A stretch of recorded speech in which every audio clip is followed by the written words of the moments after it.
So when coaches say to me, Lynn, I wrote a book and it didn't get me any clients, and then they show me the book, and I know instantly that they wrote the wrong book, that doesn't mean it's a bad book, but it's not the kind of book that's going to turn the reader into a paying client.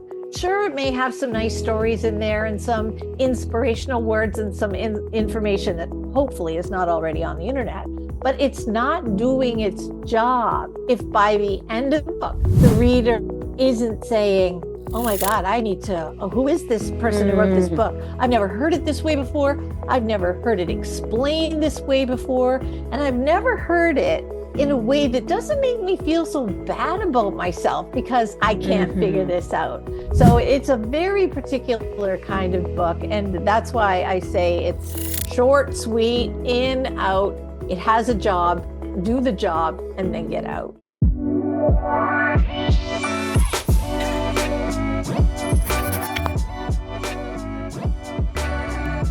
Welcome to today's episode of Influence by Design. I'm your host, Samantha Riley, and today I'm here with Lin Eleoff. We're going to talk about tiny books and how you can use a tiny book to turn it into paying clients. She's going to really blow our minds. I love her purpose. So, Lin, welcome to the show. Samantha, thank you so much for having me. It really means a lot to me to come on to podcasts like this and support other women and find all the ways that we do things that are in common and maybe new ideas. So yeah, thank you. I love that. And we were having a little bit of a chat before you started. You're super passionate about helping women to start businesses. Can you share a little bit about what you shared with me? Because I think that is the most perfect context before we get into our main topic. Absolutely. My underlying drive is rooted in a belief I have that when a woman owns a business, she owns her life. She owns the money she makes. She gets to decide how to spend it. She owns how much time she spends at work, at play, doing whatever, how much energy she expends. I mean, she really has decision-making power that I can't think of another instance that she could have it all. So in the sense that, is it possible for a woman to have it all? I think so. When she has her own business and the business doesn't have her, when she's in charge and making money in a way that makes her feel fulfilled and happy, then, and if I can help a woman do that, oh my gosh, that lights me up. I have my purpose is the same, obviously with my own spin on it. And I think that people need to understand there's so many little pieces of what you just brought to the table then. Like, we need to run our business with our rules, not someone else's. Like, there's so many pieces to what that looks like, making sure that you're super in love with your business so that it's not running you, making sure that you're in charge of your calendar so your calendar doesn't run you. And when you get all of those pieces together, it is the most empowering thing. It doesn't mean that every day is going to be simple and easy. Actually, simple wasn't the right word. It doesn't mean that it's going to be easy, but overall, it's super fulfilling. Yeah, I think you're right. Not easy. Neither should we expect it to be, because I always say that starting your own business, growing your business is an AFGO of epic proportions. An AFGO, that's an acronym for another freaking growth opportunity. And there's nothing like your business or writing a book, in my view, that can test you to the core. It brings up all your stuff, all the self-doubt, all the reasons why you shouldn't do it, can't do it, all the things they called you, all the names they called you in third grade, right? It all comes back up. And I think that's a good thing. And I think the real challenge is, how do we manage our mind so that we can keep moving forward and growing while we are growing personally as we grow our businesses? Yeah, I love that. Now, you talk about helping women to stand out, and the way that we do that is being trademarkable. You say, how trademarkable are you? Can you explain a little about what you mean by that? So I think it's really important that when it comes to messaging, that we are creating a message that is trademarkable. Now, I'm a lawyer. So, I mean, it may sound like, oh, she just wants to use like lawyer words, but no, I'm saying that if you have a message that's trademarkable, that means you've created something so unique, so different that you could put a trademark on it. So think about what that Ah. means. That means it's just so unusual that you could trademark it, copyright it. And that's important because as a and a fellow business owner realize the importance of protecting our intellectual property. So we're doing two things. We're protecting what we're creating, but at the same time, we have to work to make sure that we raise the standard to trademarkable. Because if it's that, then that means that you stand out and you're doing something that is uniquely yours. I love that. And that gives it such a good frame on it to be able to say, could I trademark that? That's really clever. I like that. Now, you talk about tiny books. What is a tiny book? So I teach coaches how to write, I really call it a mighty tiny book. And because there's two ways to write a book, Samantha, two different kinds of books, the right book and the wrong book.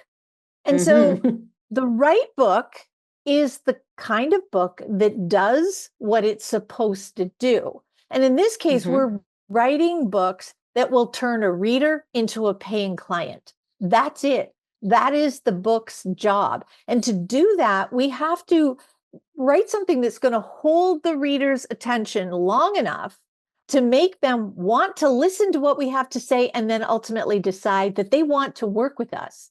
But we don't want it to be too long or else we lose their attention. They put the book down and we don't know if they're going to pick it up again. Because this isn't the kind of book where they're going to go in the backyard and go on a hammock and spend the whole afternoon reading. No, we want them to go in and out. Because when people are in pain, they want answers. They don't want you to throw a old book at them. So when coaches say to me, Lynn, I wrote a book and it didn't get me any clients, and then they show me the book, and I know instantly that they wrote the wrong book, that doesn't mean it's a bad book, but it's not the kind of book that's going to turn the reader into a paying client. Sure, it may have some nice stories in there and some inspirational words and some information that hopefully is not already on the internet, but it's not doing its job if by the end of the book, the reader isn't saying, oh my God, who is this person who wrote this book? I've never heard it this way before. I've never heard it explained this way before.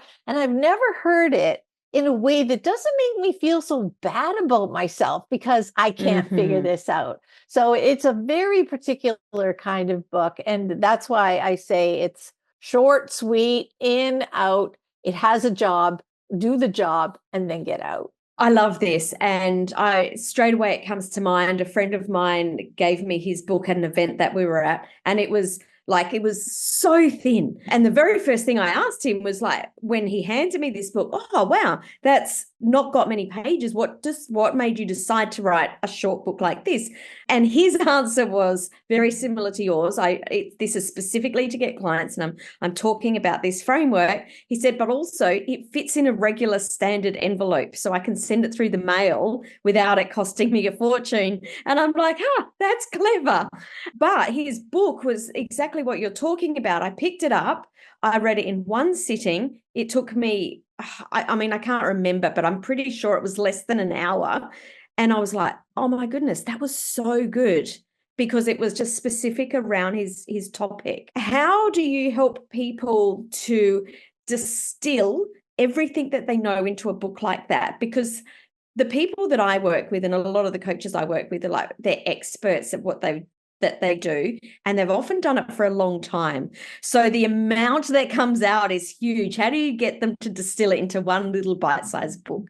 So first of all, I call this book a business card on steroids. It has to be bigger than a business card because people will just toss that away, right? Like there's almost no point, I think.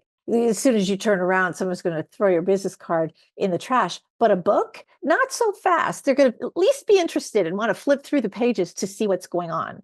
Now, the way we write this book is, here's the distinction that I make. Nothing that goes in this book include your paid content.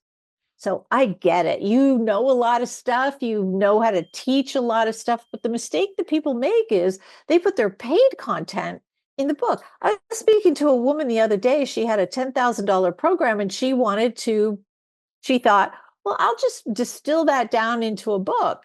And I'm like, why would you want to do that? She said, well, so that I can, help people. But okay, think about that. Someone others, which one are they going to pick? Because the illusion will be in the reader's mind that they can get everything they need just by reading this book. So it doesn't make sense that you would write a book that shoots yourself in the foot. So the book that we write is your free content, and it makes a case for someone needs your paid program.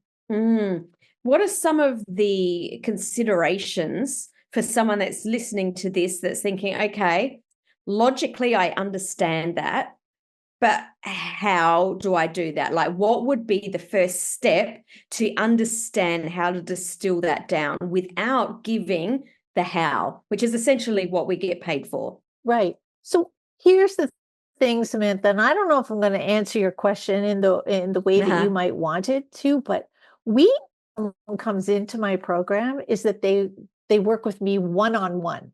And I don't think there's a way for me to figure out how to do this other than to work one-on-one with everybody that comes through, because there's something that I do that is able to, this is my wheelhouse. So I know how to ask certain questions, pick out the right things. It's like at first, my first career was in television news, where I had to learn how to ask questions, get the story, and then tell it in 60 seconds, right?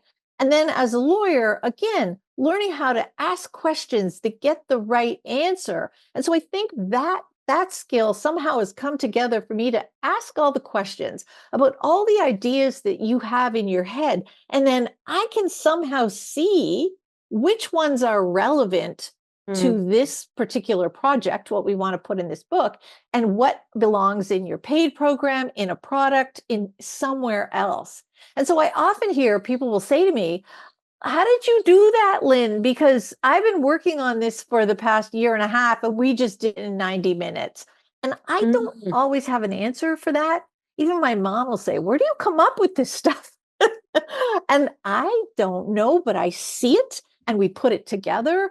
And oftentimes, like I recently had one of these one-on-one sessions with someone who I thought, I don't know how this is going to come together. But it was so compelling, her story. And what I was asked was bringing out stuff that she didn't even think to say, even in the questionnaire or anything that I asked. And by the end, we created a book. It's called Live Thoughtfully, Die Responsibly. And it's about a very difficult subject, like how do you want to plan for your death? And if you ask most people, like, do you want to think about that? Go, I don't even want to think about it. I won't want to do it. But no. What I was able to extract, right.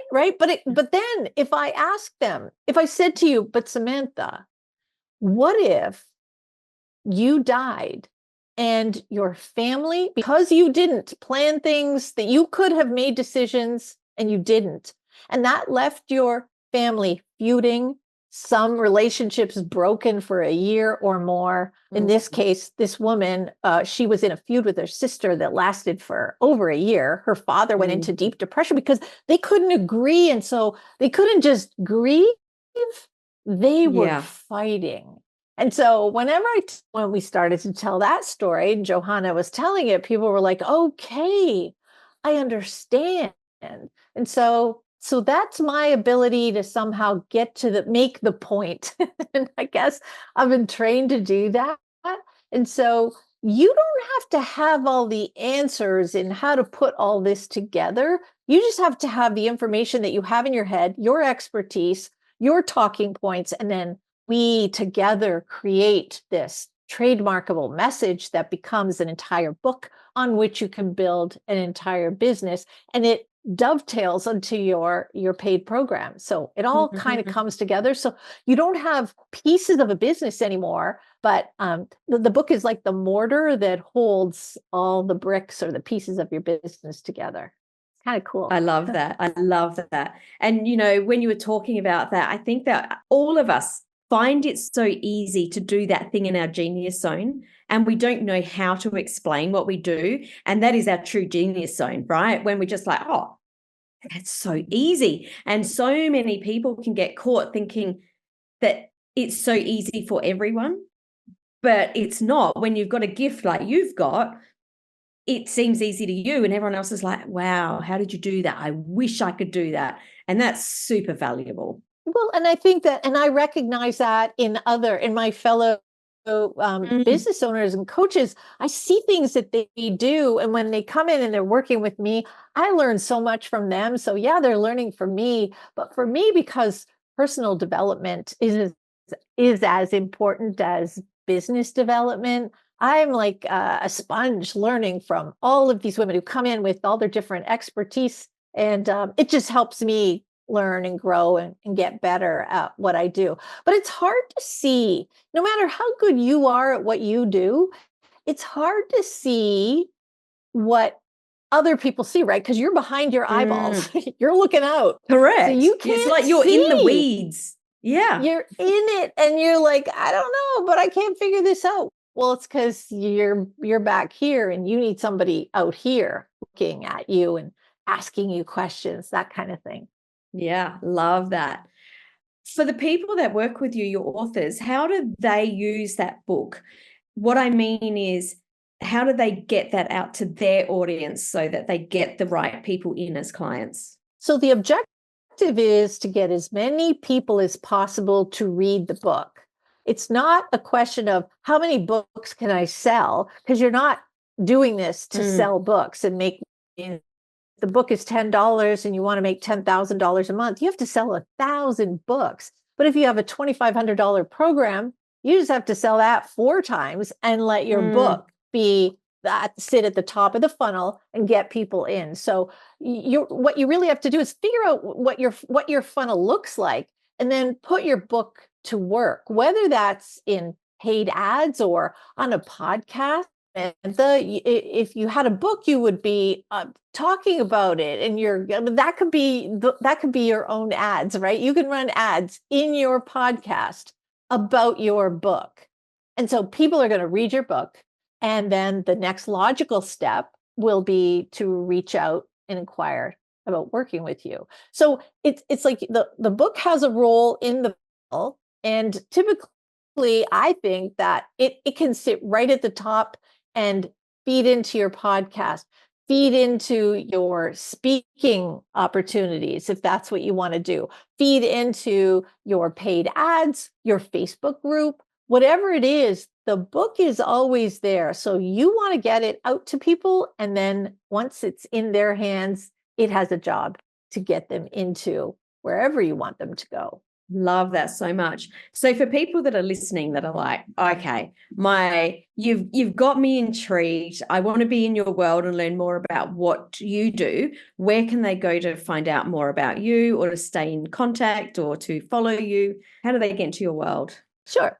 So you could go to booktobusiness.com, and that will get you started on the process of, I have free training there where it sort of explains in a little more detail how this works, why it works, and how you can decide if you want to hop on a call to determine what it looks like if you had a book in your business and whether it would make a difference. So yeah, booktobusiness.com is the easiest place to go. And it's also easy to spell. That is a good one. What is a final parting thought that you'd like people to take away from this that will get them thinking, or maybe to take a first step of action, whatever it is? So I think that the biggest roadblock that stands in front of us is ourselves. We think, I don't have a strategy, I don't have a book, I don't have a podcast, I can't do what Samantha does, I can't speak the way Samantha does. Like, we come up with all this stuff in our heads. And I think when we don't have the awareness of what's happening in our mind, then we are at the mercy of what we're thinking, and what the underlying thoughts are that drive it. So I'm all about paying attention to what's happening in your mind, because that's where the gold is. That's where, when you're hearing yourself say, I can't do that, the very first step is to hear it and say, oh, look, I just said I can't do that. Do I want to believe that? And then it starts to unravel from there. But so self awareness is, I think, the number one thing that we need in order to break through and push through the blocks that keep us from doing what we love to do, and not having our minds run us and talk us out of. So true. Absolutely. Lynn, thank you so much for coming on the show today. I think that what you talked about, there's going to be a lot of people that are listening that are like, it's just opened up some ideas for me. So thank you so much. Oh, you're so welcome. And thank you, Samantha, for having me on your show. Such a pleasure.